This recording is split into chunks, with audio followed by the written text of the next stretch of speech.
നേരം സന്ധ്യയോടടുത്തിരുന്നു.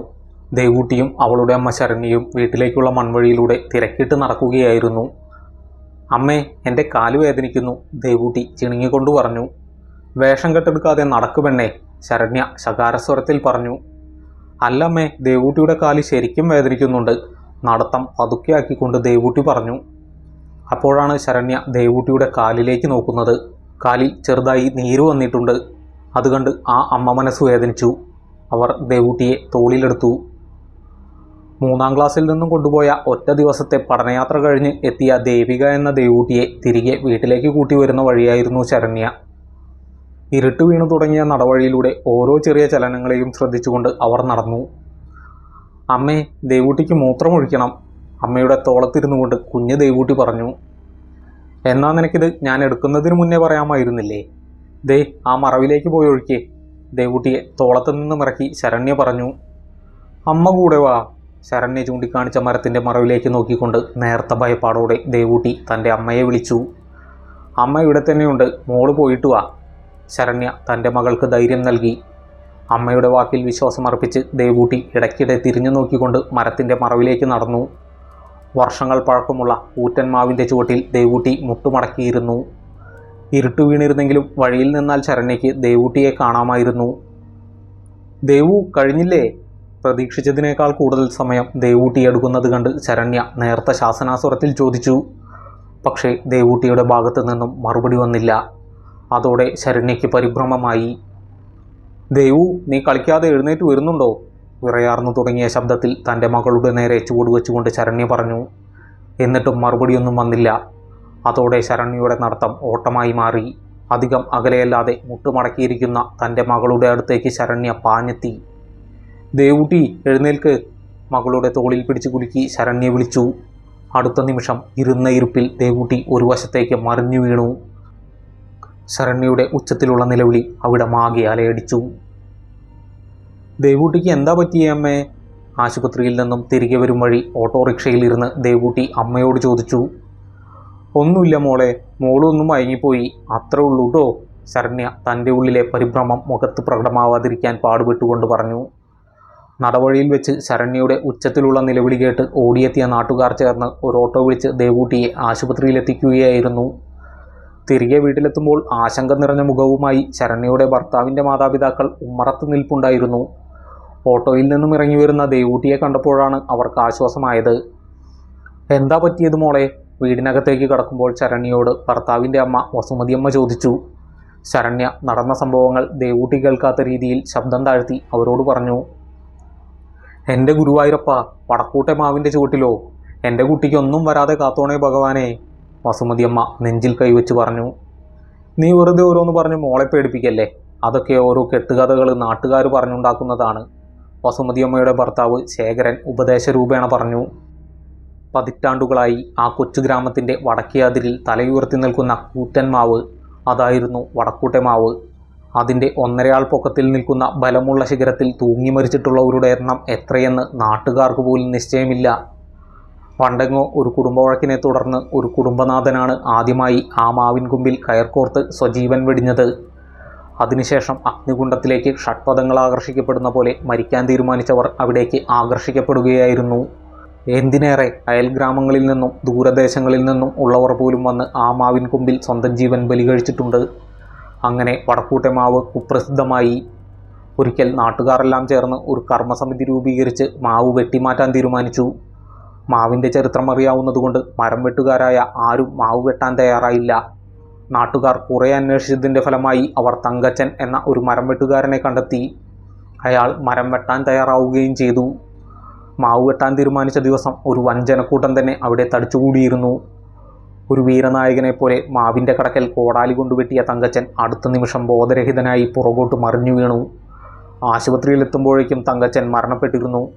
ഹൃദയസ്തംഭനമായിരുന്നു തങ്കച്ചൻ്റെ മരണകാരണമെന്ന് പിന്നീട് തെളിഞ്ഞെങ്കിലും അതിനുശേഷം മാവ് വെട്ടാനുള്ള നീക്കം നാട്ടുകാർ ഉപേക്ഷിക്കുകയാണ് ഉണ്ടായത്. അതിനെക്കുറിച്ചെല്ലാം കല്യാണം കഴിഞ്ഞു വന്ന നാളിൽ ഭർത്താവ് പറഞ്ഞ് ശരണ്യ കേട്ടിട്ടുണ്ടായിരുന്നു. അവൾ ഈ നാട്ടിൽ വന്ന ശേഷം ആരും മാവിലെ കൊമ്പിൽ ആത്മഹത്യ ചെയ്തിട്ടില്ലായിരുന്നു എന്നതുകൊണ്ട് ശരണ്യ അതൊന്നും അത്ര കാര്യമായി എടുത്തിരുന്നില്ല. വിദേശത്തുള്ള തൻ്റെ ഭർത്താവിനെ അവർ ഫോൺ ചെയ്ത് വിവരമറിയിച്ചു. ഉള്ളിൽ നല്ല ഭയം തോന്നിയെങ്കിലും ഭാര്യയെ കൂടി ഭയപ്പെടുത്തേണ്ട എന്ന് കരുതി അയാൾ അവരെ ആശ്വാസവാക്കുകൾ പറഞ്ഞ് സാന്ത്വനിപ്പിച്ചു. അന്ന് രാത്രി ഉറക്കത്തിനിടയിൽ എവിടെ നിന്നോ ആരോ സംസാരിക്കുന്ന ശബ്ദം കേട്ട് ശരണ്യ ഉറക്കത്തിൽ നിന്നും ഉണർന്നു. ഒരു മുതിർന്ന പുരുഷന്റെ ശബ്ദമാണ് കേൾക്കുന്നത്. ആദ്യം അത് ഭർത്തൃപിതാവ് ശേഖരനച്ഛനായിരിക്കുമെന്ന് കരുതിയെങ്കിലും ഒന്ന് ശ്രദ്ധിച്ചപ്പോൾ അത് മറ്റാരുടെയോ ശബ്ദമാണെന്ന് ശരണ്യ തിരിച്ചറിഞ്ഞു. പരിഭ്രമത്തോടെ കട്ടിലിൽ കിടന്നുകൊണ്ട് അവർ ലൈറ്റിൻ്റെ സ്വിച്ച് പരതി കണ്ടെത്തി ഓൺ ചെയ്തു. തൻ്റെ അരികിൽ ദേവൂട്ടിയില്ല എന്ന കാര്യം അപ്പോഴാണ് ശരണ്യ അറിഞ്ഞത്. ഭയചകിതയായ അവൾ കട്ടിലിൽ നിന്നും എഴുന്നേറ്റ് ശബ്ദം കേൾക്കുന്ന ഭാഗത്തേക്ക് നടന്നു. വീടിൻ്റെ ഹാളിൽ നിന്നുമാണ് ശബ്ദം കേൾക്കുന്നത്. ശരണ്യ തൻ്റെ മുറിയുടെ വാതിൽ പതിയെ തുറന്നുകൊണ്ട് ഹാളിൽ കണ്ണുകൊണ്ട് പരതി. അവിടെ ലൈറ്റ് ഇട്ടിട്ടില്ലായിരുന്നു. മുറിയുടെ വാതിൽ തുറന്നപ്പോൾ ഉണ്ടായ വിടവിലൂടെ മുറിക്കുള്ളിലെ ലൈറ്റിൻ്റെ പ്രകാശം ഹാളിൽ ഒരു വര പോലെ അടയാളം തീർത്തു. തൻ്റെ മകൾ ഒരു മേശപ്പുറത്ത് കയറി പുറംതിരിഞ്ഞ് എവിടേക്കോ നോക്കി നിൽക്കുന്നത് ഹാളിലെ മങ്ങിയ വെളിച്ചത്തോട് കണ്ണുകൾ പൊരുത്തപ്പെട്ടു തുടങ്ങിയ ശരണ്യ കണ്ടു. വാതിൽ കുറച്ചുകൂടി തുറന്ന് അവിടേക്ക് നടന്ന് ശരണ്യ ദേവൂട്ടിയുടെ അടുത്തെത്തി. ആ സമയം വീണ്ടും ഒരു പുരുഷൻ്റെ ശബ്ദം കേട്ടു. "നീ എന്തിനിവിടെ വന്നു?" വികൃതമായ ഒരു മുഖഭാവത്തോടെ ദേവൂട്ടി പെട്ടെന്ന് തിരിഞ്ഞ് ശരണ്യയുടെ നേരെ നോക്കി ഒരു മുതിർന്ന പുരുഷൻ്റെ ശബ്ദത്തിൽ ചോദിച്ചു. ഭയന്നു വിറച്ച ശരണ്യ ഉറക്കെ അലറി. അത് കേട്ട് അടുത്ത മുറിയിലുണ്ടായിരുന്ന ശേഖരനും വസുമതിയമ്മയും ഓടിയെത്തി.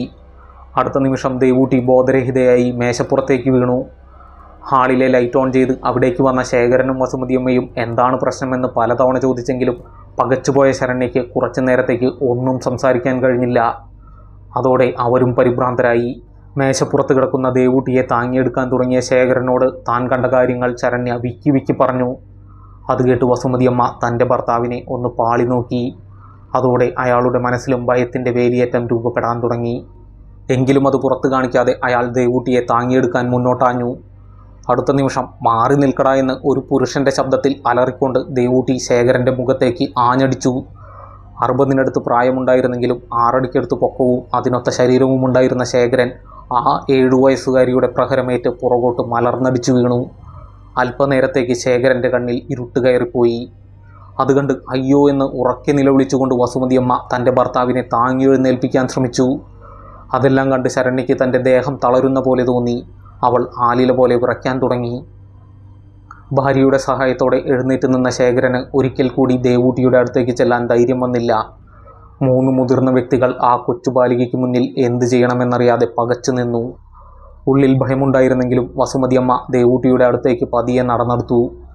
തൻ്റെ കൈയകലത്തിൽ വസുമതിയമ്മ എത്തിയതും "മാറി നിൽക്കുക" എന്നലറി ദേവൂട്ടി അവരെ ആഞ്ഞു തള്ളി. തള്ളലിൻ്റെ ശക്തിയിൽ വസുമതിയമ്മ പുറകിലെ ചുമരിൽ ചെന്നിടിച്ചുപോയി. ശരണ്യാണെങ്കിൽ ഭയം മൂലം ഒന്നിനും കഴിയാത്ത ഒരവസ്ഥയിലായിരുന്നു. ഉറക്കെ അലറി ആളെ കൂട്ടിയാലോ എന്ന് ആദ്യം വസുമതിയമ്മ ചിന്തിച്ചെങ്കിലും തൻ്റെ കൊച്ചുമകളുടെ ഭാവി എന്താവുമെന്ന ചിന്ത അവരെ അതിൽ നിന്നും പിന്തിരിപ്പിച്ചു. നിറഞ്ഞൊഴുകുന്ന കണ്ണുകളുമായി ശരണ്യ തൻ്റെ മകളുടെ അടുത്തേക്ക് നടന്നു. "വേണ്ട മോളെ" എന്ന് പുറകിൽ നിന്നും ശേഖരൻ ഭയം നിറഞ്ഞ ശബ്ദത്തിൽ പറഞ്ഞു. പക്ഷേ തൻ്റെ മകളുടെ പ്രവൃത്തികളിൽ മനസ്സ് കലങ്ങിയ അവൾ അത് ശ്രദ്ധിക്കാതെ കൂടുതൽ അടുത്തേക്ക് ചെന്ന് ദേവൂട്ടിയുടെ തോളിൽ കൈവച്ചു. ഉടനെ ദേവൂട്ടി ക്രൂരമായി ചിരിച്ചുകൊണ്ട് ശരണ്യയുടെ കഴുത്തിൽ പിടിച്ച് മെല്ലെ മുകളിലേക്ക് ഉയർത്താൻ തുടങ്ങി. ശരണ്യയുടെ കാലുകൾ നിലത്തു നിന്നും ഉയർന്നു. അത് കണ്ട് അടുത്തേക്ക് ഓടിയെടുത്ത ശേഖരൻ്റെ മുഖത്തേക്ക് ദേവൂട്ടി കൈവീശിയടിച്ചു. അടിയേറ്റ് ശേഖരൻ്റെ അണപ്പല്ല് ഒരു തുള്ളി രക്തത്തോടൊപ്പം തെറിച്ചുപോയി. ഉടനെ എന്തെങ്കിലും ചെയ്തില്ലെങ്കിൽ തൻ്റെ മരുമകളുടെ ജീവൻ അപകടത്തിലാവുമെന്ന് തിരിച്ചറിഞ്ഞ വസുമതിയമ്മ ദേവൂട്ടിയെ തള്ളി മാറ്റാനായി പാഞ്ഞെടുത്തു. മരുമകളെ രക്ഷിക്കാനായി അടുത്തെത്തിയ വസുമതിയമ്മയുടെ കഴുത്തിലും ദേവൂട്ടി പിടുത്തമിട്ടു. ഒരേ സമയം 2 മുതിർന്ന സ്ത്രീകളെ ആ കൊച്ചുബാലിക തൻ്റെ കുഞ്ഞുകൈകൾ കൊണ്ട് മുകളിലേക്ക് ഉയർത്തിപ്പിടിച്ചു. വേദനയും ഭയവും പിടിമുറുക്കാൻ തുടങ്ങിയെങ്കിലും ശേഖരൻ താൻ ഉപാസിച്ചിരുന്ന ദേവതകളെ മനസ്സിൽ ധ്യാനിച്ച് ആത്മസംയമനം വീണ്ടെടുത്തു. അടുത്ത നിമിഷം അയാൾ നീളമുള്ള ഒരു തോർത്തുമുണ്ടെടുത്ത് പിരിച്ച് ദേവൂട്ടിയുടെ പുറകിലൂടെ ചെന്ന് അത് ദേവൂട്ടിയുടെ തലയ്ക്ക് മുകളിലൂടെ ഇട്ട് മുറുക്കി കെട്ടി. കൈകളുടെ പകുതിയും തോർത്തുമുണ്ടുകൊണ്ടുള്ള കെട്ടിൻ്റെ അകത്തായ ദേവൂട്ടിയുടെ പിടുത്തമയഞ്ഞു. അതോടെ ശരണ്യയും വസുമതിയമ്മയും നിലത്തേക്ക് വീണു. പക്ഷേ ഉടനെ ദേവൂട്ടി തിരിഞ്ഞ് മേശപ്പുറത്തു നിന്നും ശേഖരൻ്റെ നേരെ എടുത്തു ചാടി. അത് പ്രതീക്ഷിച്ചിരുന്ന ശേഖരൻ കൃത്യമായി ഒഴിഞ്ഞു മാറി. അതോടെ ലക്ഷ്യം തെറ്റി നിലത്തേക്ക് വീണ ദേവൂട്ടിയുടെ മുതുകിൽ കയറിയിരുന്ന് ശേഖരൻ ഉടുമുണ്ടഴിച്ച് പിരിച്ച് ദേവൂട്ടിയുടെ കാലുകളും കൂട്ടിക്കെട്ടി. അതുകൂടിയായപ്പോൾ അനങ്ങാൻ കഴിയാത്ത അവസ്ഥയിലായി ദേവൂട്ടി. ശേഖരൻ ദേവൂട്ടിയുടെ മുതുകിൽ നിന്നും എഴുന്നേറ്റ് ചുമച്ചുകൊണ്ട് നിൽക്കുന്ന ഭാര്യയെയും മരുമകളെയും നോക്കി. അപ്പോഴും ദേവൂട്ടി നിലത്ത് കിടന്ന് കെട്ടഴിക്കാൻ ശ്രമിക്കുകയും ഉറക്കെ അസഭ്യം പറയുകയും ചെയ്യുന്നുണ്ടായിരുന്നു. നേരം പുലർച്ചയോടടുത്തിരുന്നു. ഒട്ടും സമയം പാഴാക്കാതെ ശേഖരൻ ഒരു മുണ്ടെടുത്തെടുത്ത് അയൽപ്പക്കത്തുള്ള തൻ്റെ സുഹൃത്ത് മജീദിൻ്റെ വീട്ടിലേക്ക് ചെന്നു. ദേവൂട്ടിക്ക് വീണ്ടും അസുഖം വന്നെന്നും ആശുപത്രിയിൽ കൊണ്ടുപോകണമെന്നും പറഞ്ഞ് ശേഖരൻ മജീദിനെ വിളിച്ചു. തൻ്റെ ചിരകാല സുഹൃത്തിൻ്റെ കൊച്ചുമകൾക്ക് അസുഖമാണെന്ന് കേട്ടയുടനെ മജീദ് ശേഖരനെയും കയറ്റി തൻ്റെ കാറിൽ അയാളുടെ വീട്ടിലേക്ക് പുറപ്പെട്ടു. വീടിൻ്റെ പടിവാതിൽക്കലെത്തിയപ്പോൾ വീടിനുള്ളിൽ നിന്നും പണ്ടെങ്ങോ കേട്ടു മറന്ന ഒരു പുരുഷൻ്റെ ശബ്ദം കേട്ട് മജീദ് ഒരു നിമിഷം ഏതോ ചിന്തകളിൽ മുഴുകിപ്പോയി. പിന്നെ ശേഖരൻ വിളിച്ചപ്പോഴാണ് മജീദ് ഓർമ്മകളിൽ നിന്നും പുറത്തു വന്നത്. വളരെ പരിചിതമായ ശബ്ദം, പക്ഷേ ആരുടേതാണെന്ന് ഓർമ്മ വരുന്നില്ല. അതാരാണ്? വീടിനകത്തേക്ക് കയറുമ്പോൾ മജീദ് ശേഖരനോട് ചോദിച്ചു. വിഷാദം നിറഞ്ഞ ശബ്ദത്തിൽ വാ എന്ന് മാത്രം പറഞ്ഞ് ശേഖരൻ ഉള്ളിലേക്ക് നടന്നു. പുറകെ മജീദും. വീടിനകത്തേക്ക് കാലെടുത്തു വെച്ച മജീദ് ദേവൂട്ടി ഒരു മുതിർന്ന പുരുഷൻ്റെ ശബ്ദത്തിൽ സംസാരിക്കുന്നത് കേട്ട് സ്തംഭിച്ചുപോയി. എടാ പുത്തമ്മണക്കാരൻ ബീരാൻ്റെ മോൻ മജീദേ, നീ എന്തിനാടാ ഇവിടെ വന്നത്? ഇറങ്ങിപ്പോടാ. നിലത്ത് കിടന്ന് മജീദിനെ നോക്കി ദേവൂട്ടി ഉച്ചത്തിൽ പറഞ്ഞു. പടച്ചോനെ, തെമ്മാടി വാസു, നെഞ്ചിൽ കൈവച്ച് മജീദ് പറഞ്ഞു. മജീദിൻ്റെ വാക്കുകൾ കേട്ട് മറ്റു 3 പേരും ഒന്നും മനസ്സിലാവാതെ അയാളെ നോക്കി. ആരാടാ തെമ്മാടി? നീ പോ, ഇല്ലെങ്കിൽ നിന്നെ ഞാൻ കൊല്ലും. നിലത്ത് കിടന്നുരുണ്ട് എഴുന്നേൽക്കാൻ ശ്രമിച്ചുകൊണ്ട് ദേവൂട്ടിയുടെ ഉള്ളിലെ ദുരാത്മാവ് പറഞ്ഞു. ആ കാഴ്ച കണ്ട് ചെറിയ ഭയം തോന്നിയതുകൊണ്ടും കൂടുതൽ സംസാരിക്കാൻ പറ്റിയ സാഹചര്യം അല്ലാതിരുന്നതുകൊണ്ടും മജീദ് പിന്നെ ഒന്നും പറഞ്ഞില്ല. ഇനി എന്താ ചെയ്യുക? ആവലാതിയോടെ വസുമതിയമ്മ ആരോടെന്നില്ലാതെ ചോദിച്ചു. ദേവനാഥൻ നമ്പൂതിരിയുടെ അടുത്ത് കൊണ്ടുപോകാം, പതിഞ്ഞ ശബ്ദത്തിൽ ശേഖരൻ പറഞ്ഞു. വളരെ പതുക്കെയാണ് ശേഖരൻ അത് പറഞ്ഞതെങ്കിലും നീ എന്നെ എവിടേക്കും കൊണ്ടുപോയില്ല എന്ന് പറഞ്ഞ് ദുരാത്മാവിനാൽ ബാധിക്കപ്പെട്ട ദേവൂട്ടി ഉച്ചത്തിൽ അട്ടഹസിക്കാൻ തുടങ്ങി. ഒട്ടും സമയം കളയേണ്ട എന്ന് പറഞ്ഞ് ശേഖരൻ ദേവൂട്ടിയെ താങ്ങിയെടുക്കാൻ ശ്രമിച്ചു. പക്ഷേ ശരീരത്തിൻ്റെ വലുപ്പത്തേക്കാൾ കൂടുതൽ ഭാരം ദേവൂട്ടിക്കുള്ള പോലെ ശേഖരന് തോന്നി. ശേഖരന് തനിയെ ദേവൂട്ടിയെ എടുക്കാൻ കഴിയുന്നില്ല എന്ന് കണ്ട മജീദ് വേഗം അയാളെ സഹായിക്കാനായി ചെന്നു. വാർദ്ധക്യത്തിൻ്റെ പടിവാതിൽക്കലെത്തിയവരെങ്കിലും ആരോഗ്യ ദൃഢഗാത്രരായ 2 പുരുഷന്മാർക്കും ആ കൊച്ചു പെൺകുട്ടിയെ എടുത്തുയർത്താൻ നന്നേ പാടുപെടേണ്ടി വന്നു. ദേവൂട്ടി അവരുടെ കയ്യിൽ കിടന്ന് ഒരു പാമ്പിനെ പോലെ പുളഞ്ഞുകൊണ്ട് അസഭ്യവർഷം നടത്താൻ തുടങ്ങി.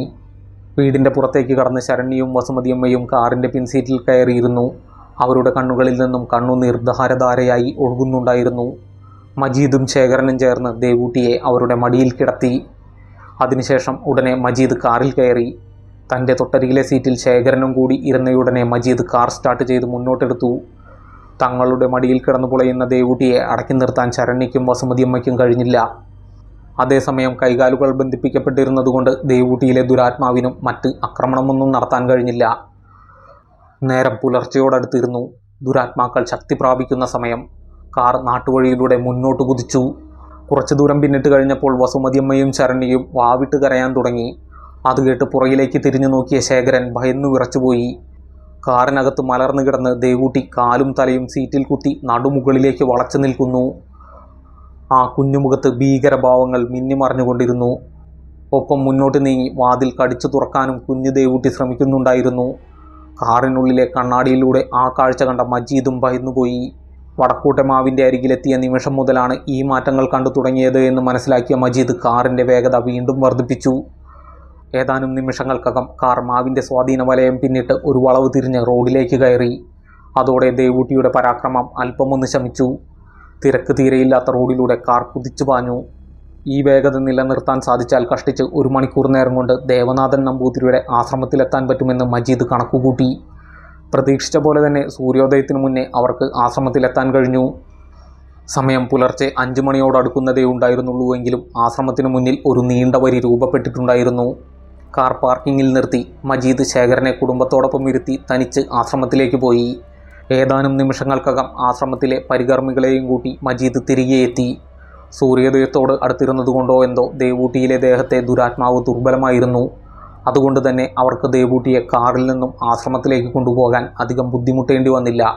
ആശ്രമത്തിനുള്ളിലെ പ്രത്യേകം സജ്ജീകരിച്ച മുറിക്കുള്ളിലെ ഒരു പീഠത്തിൽ കൈകാലുകൾ ബന്ധിപ്പിക്കപ്പെട്ട ദേവൂട്ടി കിടന്നു. അവൾക്ക് പുറകിൽ മറ്റ് 4 പേരും നിന്നു. ദേവനാഥൻ നമ്പൂതിരി ഹോമകുണ്ടത്തിനപ്പുറത്തിരുന്ന് മന്ത്രജപങ്ങൾ ആരംഭിച്ചു. അതോടെ അത്ര നേരം തളർന്ന പോലെ കിടന്നിരുന്ന ദേവൂട്ടി പരിഭ്രാന്തി പരത്തിക്കൊണ്ട് ഉച്ചത്തിൽ അലമുറയിടാൻ തുടങ്ങി. ഒപ്പം 2 കൈകളും ഇരുവശത്തേക്കും അകറ്റി മാറ്റാനും ശ്രമിച്ചു. കൈകളെ ബന്ധിച്ചിരുന്ന തോർത്തുമുണ്ട് മുറുകി ആ കുഞ്ഞു കൈകളിൽ നിന്നും രക്തമൊഴുകാൻ തുടങ്ങി. അത് കണ്ട ശരണ്യ നിലത്തേക്കിരുന്ന് ദേവൂട്ടിയുടെ കൈകളെ ബലമായി ചേർത്ത് പിടിച്ചു. ശക്തി ക്ഷയിച്ചു തുടങ്ങിയ ദുരാത്മാവിനെ ശരണ്യയുടെ ബന്ധനത്തെ പ്രതിരോധിക്കാൻ കഴിഞ്ഞില്ല. ഏതാനും നിമിഷ നേരത്തെ മന്ത്രജപങ്ങൾക്ക് ശേഷം ദേവനാഥൻ നമ്പൂതിരി എഴുന്നേറ്റ് ചെറിയ പഞ്ചലോഹം കൊണ്ടുള്ള ഒരു തകിടുമായി ദേവൂട്ടിക്കരികിലേക്ക് വന്നു. അദ്ദേഹത്തിൻ്റെയോ കയ്യിലിരിക്കുന്ന തകിടിൻ്റെയോ സാന്നിധ്യം ദേവൂട്ടിയിലെ ദുരാത്മാവിനെ കൂടുതൽ അസ്വസ്ഥമാക്കാൻ തുടങ്ങി. ശരണ്യയുടെ കൈകളിൽ കിടന്ന് ദേവൂട്ടി പുളയാൻ തുടങ്ങി. നിലത്ത് കാലുകൾ കുത്തി മുന്നിലേക്ക് നിരങ്ങി നീങ്ങാൻ ശ്രമിച്ച ദേവൂട്ടിയുടെ കാലുകളെ ശേഖരൻ ചേർത്ത് പിടിച്ചു. ദേവനാഥൻ നമ്പൂതിരി തൻ്റെ കയ്യിൽ പിടിച്ചിരുന്ന തകിട് ദേവൂട്ടിയുടെ പുരികങ്ങൾക്ക് മധ്യേ അല്പം മുകളിലായി ചേർത്ത് വെച്ച് മന്ത്രജപം ആരംഭിച്ചു. ആ സമയം ദേവൂട്ടി സർവ്വശക്തിയുമെടുത്ത് ഉച്ചത്തിലലറി കുതറി മാറാൻ ശ്രമിച്ചു. എങ്കിലും സൂര്യോദയം അടുത്തിരുന്നതുകൊണ്ടും മന്ത്രതന്ത്രങ്ങളുടെ ശക്തി കൊണ്ടും ദുരാത്മാവിന് ദേവൂട്ടിയുടെ മേലുള്ള സ്വാധീനം കുറഞ്ഞു വന്നിരുന്നു. അതുകൊണ്ട് തന്നെ ദുരാത്മാവിൻ്റെ പ്രതിരോധം വളരെ ദുർബലമായിരുന്നു. മന്ത്രജപങ്ങൾ ഉച്ചസ്ഥായിയിലായി. പെട്ടെന്ന് അടച്ചിട്ട മുറിക്കുള്ളിൽ ശക്തിയായി കാറ്റുവീശാൻ തുടങ്ങി. കത്തിച്ചു വെച്ചിരുന്ന നിലവിളക്കുകളിൽ ചിലതിൻ്റെ തിരികൾ അണയുകയും മറ്റു ചിലത് നിലത്തേക്ക് മറിഞ്ഞു വീഴുകയും ചെയ്തു. ശരീരത്തിൽ നിന്നും ദുരാത്മാവിൻ്റെ വിടവാങ്ങൽ സമയത്ത് ദേവൂട്ടിയുടെ ദേഹം നിലത്തു നിന്നും അല്പം മുകളിലേക്ക് ഉയർന്നു. അത് കണ്ട മജീദ് ഓടി വന്ന് തൻ്റെ കൈകൾ ദേവൂട്ടിയുടെ താഴെയായി പിടിച്ചു. കുറച്ചുകൂടി മുകളിലേക്ക് ഉയർന്ന ശേഷം ഒരലർച്ചയോടെ ദേവൂട്ടി ബോധരഹിതയായി മജീദിൻ്റെ കൈകളിലേക്ക് വീണു. ദേവൂട്ടിയുടെ നെറ്റിയിൽ നിന്നും തകിട് വേർപെടുത്തി ദേവനാഥൻ നമ്പൂതിരി അത് ഹോമകുണ്ഡത്തിലേക്കിട്ടു. നീല നിറത്തിലുള്ള അഗ്നിജ്വാലകൾ സൃഷ്ടിച്ചുകൊണ്ട് അത് ഹോമകുണ്ഡത്തിൽ ചെറിയ സ്ഫോടനമുണ്ടാക്കി. ആ ശക്തിയിൽ മുറി ചെറുതായി പ്രകമ്പനം കൊണ്ടു. ഇനി ഭയക്കേണ്ടതില്ലെന്നും ധൈര്യമായി പോകാമെന്നും കണ്ണുകളടച്ച് ധ്യാനിച്ചുകൊണ്ട് ദേവനാഥൻ നമ്പൂതിരി പറഞ്ഞു. അദ്ദേഹത്തിന് ദക്ഷിണയർപ്പിച്ച് നന്ദി പറഞ്ഞ ശേഷം അവർ കാറിൽ യാത്ര തിരിച്ചു. തൻ്റെ മടിയിൽ തലചായ്ച്ചുറങ്ങുന്ന ദേവൂട്ടിയുടെ മുടിയിഴകളിൽ ശരണ്യ തലോടിക്കൊണ്ടിരുന്നു. കാർ അതിവേഗം മുന്നോട്ട് നീങ്ങി. ഏറെ നേരത്തിന് ശേഷം മജീദ് കാർ ഹൈവേയിൽ നിന്നും തങ്ങളുടെ ഗ്രാമത്തിലേക്കുള്ള മൺവഴിയിലേക്ക് തിരിച്ചു. കുറച്ചു ദൂരം മുന്നോട്ട് പോയി കഴിഞ്ഞപ്പോൾ വഴിയരികിൽ ഒരു വൻ ജനക്കൂട്ടത്തെ കണ്ട് മജീദ് കാറിൻ്റെ വേഗത കുറച്ചു. എല്ലാവരും വടക്കൂട്ടെ മാവ് ലക്ഷ്യമാക്കി പോവുകയാണ് എന്ന് അവർ തിരിച്ചറിഞ്ഞു. കാർ വഴിയരികിൽ ഒതുക്കി നിർത്തി മജീദും ശേഖരനും പുറത്തേക്കിറങ്ങി. ആൾക്കൂട്ടത്തെ കണ്ട് വസുമതിയമ്മയും ശരണ്യയും കാറിൽ ഇരുന്നു കൊണ്ട് പരിഭ്രമത്തോടെ പുറത്തേക്ക് നോക്കി. അവിടെ ഇരുന്നു കൊണ്ട് അവരാ കാഴ്ച കണ്ടു. വടക്കൂട്ടെ മാവ് കടപുഴകി നിലംപൊത്തി കിടക്കുന്നു. പുറത്തെ ബഹളം കേട്ട് അതുവരെ മയങ്ങുകയായിരുന്ന ദേവൂട്ടി കണ്ണു തുറന്നു. ആ സമയം നിഷ്കളങ്കമായ ഒരു ചെറുപുഞ്ചിരി ആ കുഞ്ഞുമുഖത്തുണ്ടായിരുന്നു.